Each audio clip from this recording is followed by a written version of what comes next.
ओम शांति। आज 31 दिसंबर 2022 की साकार मुरली। आज बाबा ने कहा, मीठे बच्चे, तुम्हें शिव जयंती का त्योहार बड़ी धूमधाम से मनाना है। यह तुम्हारे लिए बहुत बड़ा खुशी का दिन है। सबको बाप का परिचय देना है। प्रश्न, कौन से बच्चे अपना बहुत बड़ा नुकसान करते हैं? घाटा कब पड़ता है? उत्तर है, जो बच्चे चलते चलते पढ़ाई छोड़ देते हैं, वे अपना बहुत बड़ा नुकसान करते हैं। बाबा रोज इतने हीरे रतन देते हैं, गुए पॉइंट से सुनाते हैं। अगर कोई रेगुलर नहीं सुनते हैं तो घाटा पड़ जाता है, नापास हो जाते हैं, शौर की ऊंची बादशाही गंवा देते हैं, पद भ्रष्ट हो जाता है। गीत है, रात के राही थक मत जाना। ओम शांति। यह रात और दिन मनुष्यों के लिए है, शिव बाबा के लिए रात और दिन नहीं है। यह तुम बच्चों के लिए है, मनुष्यों के लिए है। ब्रह्मा की रात ब्रह्मा का दिन गाया जाता है, शिव का दिन शिव की रात ऐसे कभी नहीं कहा जाता है। सिर्फ एक ब्रह्मा भी नहीं कहा जाएगा, एक की रात नहीं होती है। गाया जाता है ब्राह्मणों की रात। तुम जानते हो अब यह भक्ति मार्ग का अंत, साथ साथ घोर अंधियारे का भी अंत है। बाप कहते हैं, मैं आता ही तब हूं जबकि ब्रह्मा की रात होती है। तुम अभी सवेरे के लिए चलने लग पड़े हो। जब तुम ब्रह्मा की संतान आकर बनते हो तब तुमको ब्राह्मण कहा जाता है। ब्राह्मणों की रात पूरी हो फिर देवताओं का दिन शुरू होता है। ब्राह्मण जाकर देवता बनेंगे। इस यज्ञ से बहुत बड़ी बदली होती है। पुरानी दुनिया बदलकर नई होती है।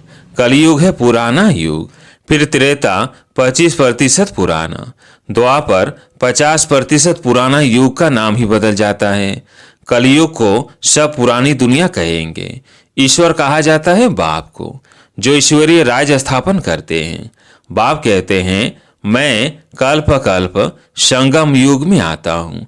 टाइम तो लगता है ना, यूं तो है 1 सेकंड की बात, परंतु विकर विनाश होने में समय लगता है।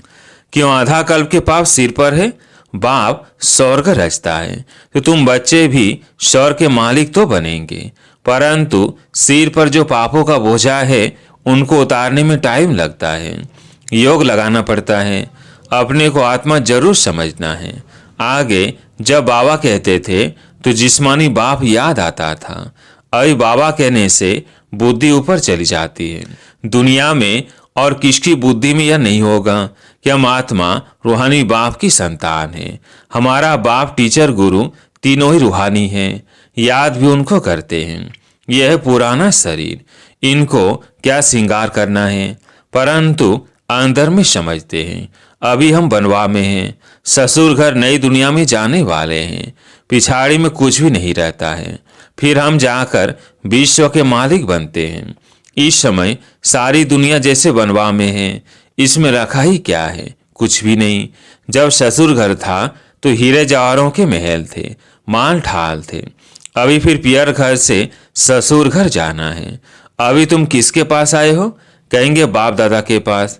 बाप ने दादा में प्रवेश किया है। दादा तो है यहाँ का रहवासी, तो बाप दादा दोनों कंबाइंड है। परम पिता परमात्मा पतित पावन है। उनकी आत्मा अगर श्री कृष्ण में होती, वो ज्ञान सुनाती, तो श्री कृष्ण को भी बाप दादा कहा जाता, परंतु श्री कृष्ण को बाप दादा कहना शोभता ही नहीं। ब्रह्माई प्रजापिता गाया हुआ है। बाप ने समझाया है, यह 5000 वर्ष का चक्र है। तुम बच्चे प्रदर्शनी जब दिखाते हो तो उनमें यह भी लिखो कि आज से 5000 वर्ष पहले भी हमने ये प्रदर्शनी दिखाई थी और समझाया था कि बेहद बाप से स्वर्ग का वर्षा कैसे लिया जाता है। आज से 5000 वर्ष पहले मुआफिक फिर से हम त्रिमूर्ति शिव जयंती मनाते हैं। ये अक्षर जरूर डालना पड़े। ये बाबा डायरेक्शन दे रहे हैं, उस पर चलना है। शिव जयंती की तैयारी करनी है। नई नई बात देख मनुष्य वंडर खाएंगे। अच्छा भाव का करना चाहिए। हम त्रिमूर्ति शिव की जयंती मनाते हैं, छुट्टी करते हैं। शिव जयंती की छुट्टी ऑफिशियल है। कोई करते हैं, कोई नहीं करते हैं। तुम्हारा यह बहुत बड़ा दिन है। जैसे क्रिश्चियन लोग क्रिसमस मनाते हैं, बहुत खुशी मनाते हैं। अब तुमको यह खुशी मनानी चाहिए। सबको बताना है कि हम बेहद के बाद से वर्षा ले रहे हैं। जो जानते हैं वही खुशी मनाएंगे। सेंटर्स में आपस में मिलेंगे। यहाँ तो सब आ न सके, हम मनाते हैं जन्मदिन। शिव बाबा का मृत्यु तो हो न सके। जैसे शिव बाबा आया है वैसे चले जाएंगे। ज्ञान पूरा हो गया, लड़ाई शुरू हो गई। बस इनको अपना शरीर तो है नहीं। तुम बच्चों को अपने को आत्मा समझ पूरा देही अभिमानी बनना है। इसमें मेहनत लगती है। सतयुग में तो आत्म अभिमानी है, वहाँ काले मृत्यु नहीं होगा। यहाँ बैठे बैठे काल आ जाता है, हार्ट फेल हो जाता है, कहेंगे ईश्वर की भावी, परंतु ईश्वर की भावी नहीं है। तुम कहेंगे ड्रामा की भावी। ड्रामा में इनका पार्ट ऐसा था। अभी तो है ही आयरन एज, नई दुनिया गोल्डन एज थी। सतयुग के महल कितने हीरो से सजाए हुए होंगे, अकीचार धन होगा, परंतु उनका पूरा वृत्तांत नहीं है। कुछ अर्थ की एक आदि होती है तो टूट फूट पड़ती, नीचे चली जाती है। तो इन बातों का बुद्धि से काम लेना है। यह खाना बुद्धि के लिए है।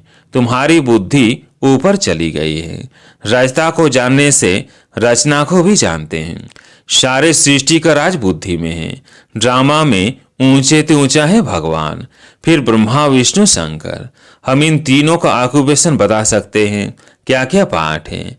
जगत अम्बा का कितना बड़ा मेला लगता है। जगत अम्बा जगत पिता का आपस में क्या संबंध है यह कोई नहीं जानते, क्योंकि यह गुप्त बात है। माँ तो यह बैठी है, वो थी अडॉप्ट की हुई, इसलिए चित्र उनके बने हैं। उनको जगत अम्बा कहा जाता है।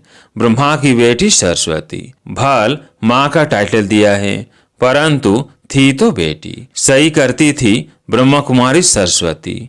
तुम उनको मम्मा कहते थे। ब्रह्मा को माँ कहना शोभता नहीं। यह समझने और समझाने बड़ी रिफाइन बुद्धि चाहिए। ये बातें हैं। तुम किसके भी मंदिर में जाएंगे तो झट उनका ऑक्यूपेशन जान लेंगे। गुरु नानक के मंदिर में जाएंगे तो झट बता देंगे कि वो फिर कब आएंगे। उन लोगों को कुछ पता नहीं, क्योंकि कल्प की आयु लंबी कर दी है। तुम वर्णन कर सकते हो। बाप कहते हैं, देखो मैं तुमको कैसे पढ़ाता हूँ, आता कैसे हूँ। श्री कृष्ण की तो बात ही नहीं। गीता का पाठ करते रहते हैं, कोई 18 अध्याय याद करते हैं तो उनकी कितनी महिमा हो जाती है। एक श्लोक सुनाएंगे तो कहेंगे वाह वाह, इन जैसे महात्मा तो कोई नहीं। आजकल तो रिद्धि सिद्धि भी बहुत है, जादू का खेल बहुत दिखाते हैं, दुनिया में ठगी बहुत है। बाप तुमको कितना सहज समझाते हैं, परंतु पढ़ने वालों पर मदार है। टीचर तो एक रस पढ़ाते हैं, कोई नहीं पढ़ेंगे तो नापास होंगे। यह भी होना जरूर है। सारी राजधानी स्थापन होनी है। तुम यह ज्ञान स्नान कर ज्ञान का गोता लगाए परिस्तान की परी अर्थात स्वर के मालिक बन जाते हो। रात दिन का फर्क है। वह तत्व भी सतोप्रधान होने से शरीर भी एक्यूरेट बनता है, नेचुरल ब्यूटी रहती है। वह है ईश्वर की स्थापन की हुई भूमि। अभी आसुरी भूमि है। स्वर्ग नरक में बहुत फर्क है। अभी तुम्हारी बुद्धि में ड्रामा के आदि मध्य अंत का राज बैठा हुआ है, नंबरवार पुरुषार्थ अनुसार। बाप कहते हैं अच्छी रीति पुरुषार्थ करो। बच्चियां नए नए स्थान पर चक्र लगाने जाती है। अगर अच्छी माताएं आदि है तो सर्विस को जमाना पड़े। सेंटर्स पर अगर कोई नहीं आते हैं तो अपना नुकसान करते हैं। कोई पढ़ने के लिए नहीं आते हैं तो उनको फिर लिखना चाहिए। तुम पढ़ते नहीं हो, इससे तुमको बहुत घाटा पड़ जाएगा। रोज रोज बहुत गूढ़े पॉइंट से निकलती है। यह है हीरे रतन। तुम पढ़ेंगे नहीं तो नापास हो जाएंगे। इतनी ऊंची स्वर की बादशाही गंवा देंगे। मुरली तो रोज सुननी चाहिए। ऐसे बाप को छोड़ दिया तो याद रखना नापास हो जाएंगे, फिर बहुत रोएंगे, खून के आंसू बहाएंगे। पढ़ाई तो कभी नहीं छोड़नी चाहिए। बाबा रजिस्टर देखते हैं, कितने रेगुलर आते हैं। नाने वालों को फिर सावधान करना चाहिए। सीमत कहती है पढ़ेंगे नहीं तो पद भ्रष्ट हो जाएंगे, बहुत घाटा पड़ जाएगा। ऐसे लिखा पढ़ी करो तब तुम स्कूल को अच्छी तरह उठा सकेंगे। ऐसे नहीं कोई नहीं आया तो छोड़ दिया। टीचर को ना रहता है कि हमारे स्टूडेंट जास्ती नहीं पास होंगे तो इज्जत जाएगी।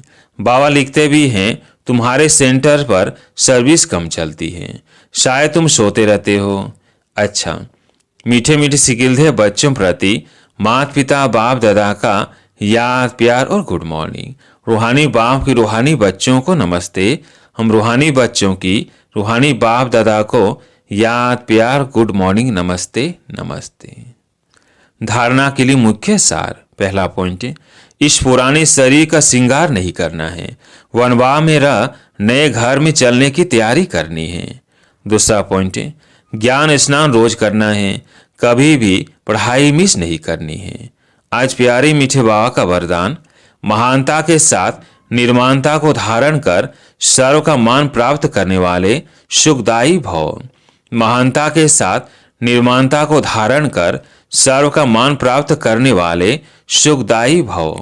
महानता की निशानी निर्माणता है, जितना महान उतना निर्माण, क्योंकि सदा भरपूर है। जैसे वृक्ष जितना भरपूर होगा उतना झुका हुआ होगा, तो निर्माणता ही सेवा करती है, और जो निर्माण रहता है वो सर्व द्वारा मान पाता है। जो अभिमान में रहता है उसको कोई मान नहीं देता, उससे दूर भागते हैं। जो निर्माण है वही सुखदायी होंगे, उनसे सभी सुख की अनुभूति करेंगे, सभी उनके समीप आना चाहेंगे।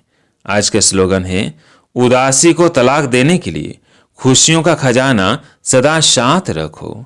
उदासी को तलाक देने के लिए खुशियों का खजाना सदा साथ रखो। और सुनते हैं मातेश्री जी के मधुर महावाक्य। गीत है, नयनहीन को राह दिखाओ प्रभु।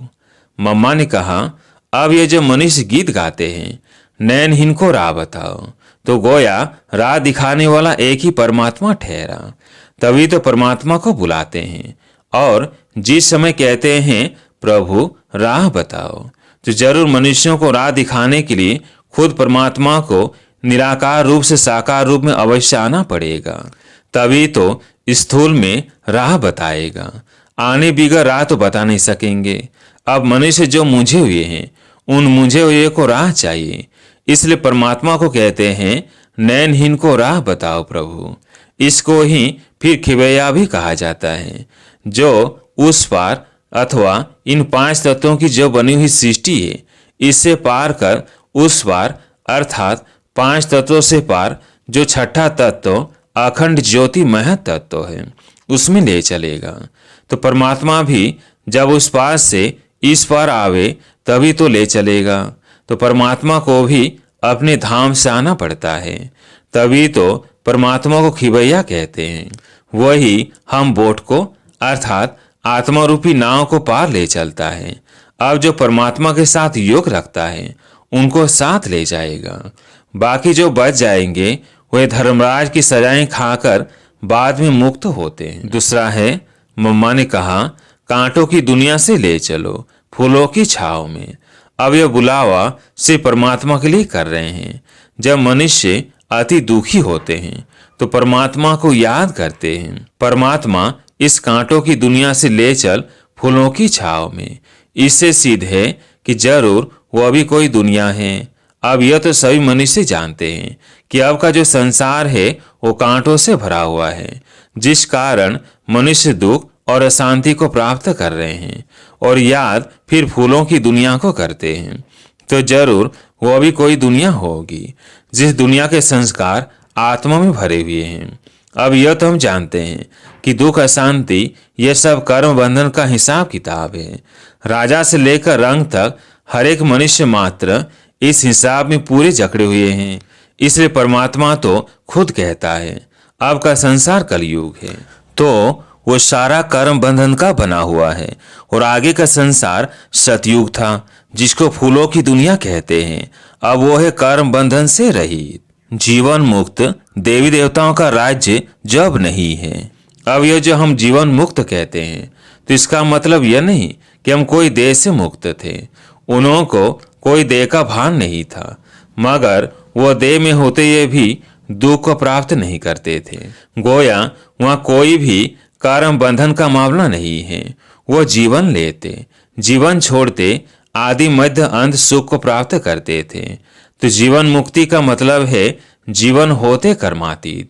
अब ये सारी दुनिया 5 विकारों में पूरी जकड़ी हुई है, मानो 5 विकारों का पूरा पूरा वास है।